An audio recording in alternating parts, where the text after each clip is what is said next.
are opposed around the world by a monolithic and ruthless conspiracy that relies primarily on covert means for expanding its sphere of influence.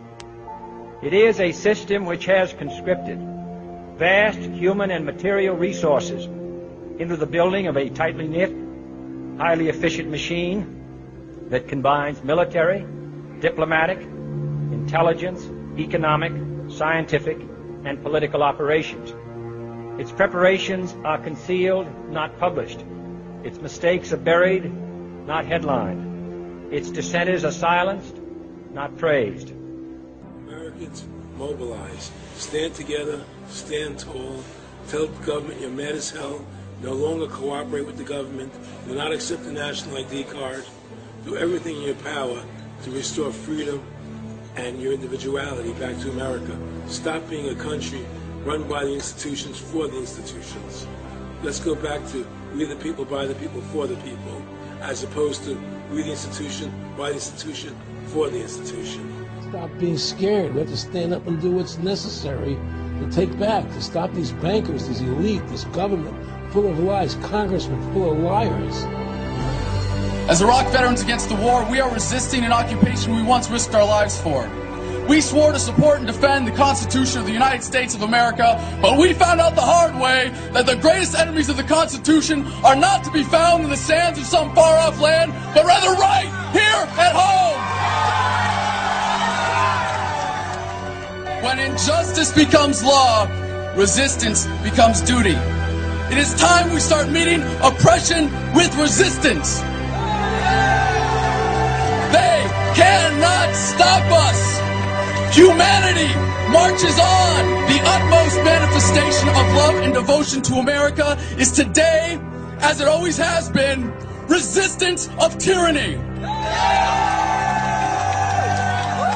Resist we must, and resist we will. We will not be silent. We will not obey. We will not let our government destroy our humanity. We will not wait another moment in fear to stand up for what we know to be right. It is time we start meeting oppression with resistance. Northwoods, explain that really quick. This is 1962. The Joint Chiefs of Staff signed a document that was planning on having fake attacks on American civilians and blaming it on the Cubans to get us to go to war with Cuba. They were going to blow up a drone jetliner. They were going to send a jet into the air and blow it up. Oh my God! And blame the Cubans for it and get us to go to war with Cuba. Planning on having fake attacks on American civilians.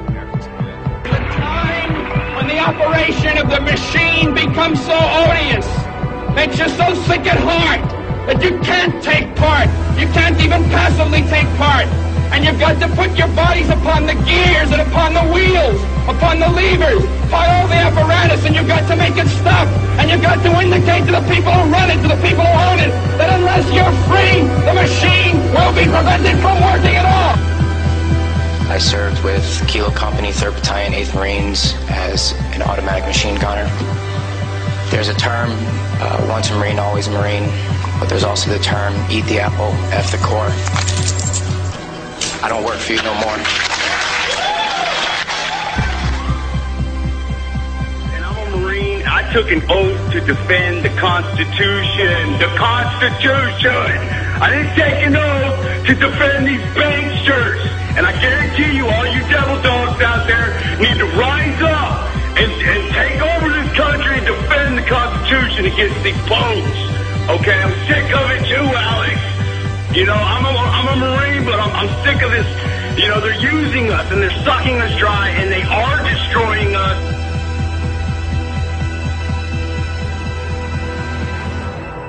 People should not be afraid of their governments. Governments should be afraid of their people.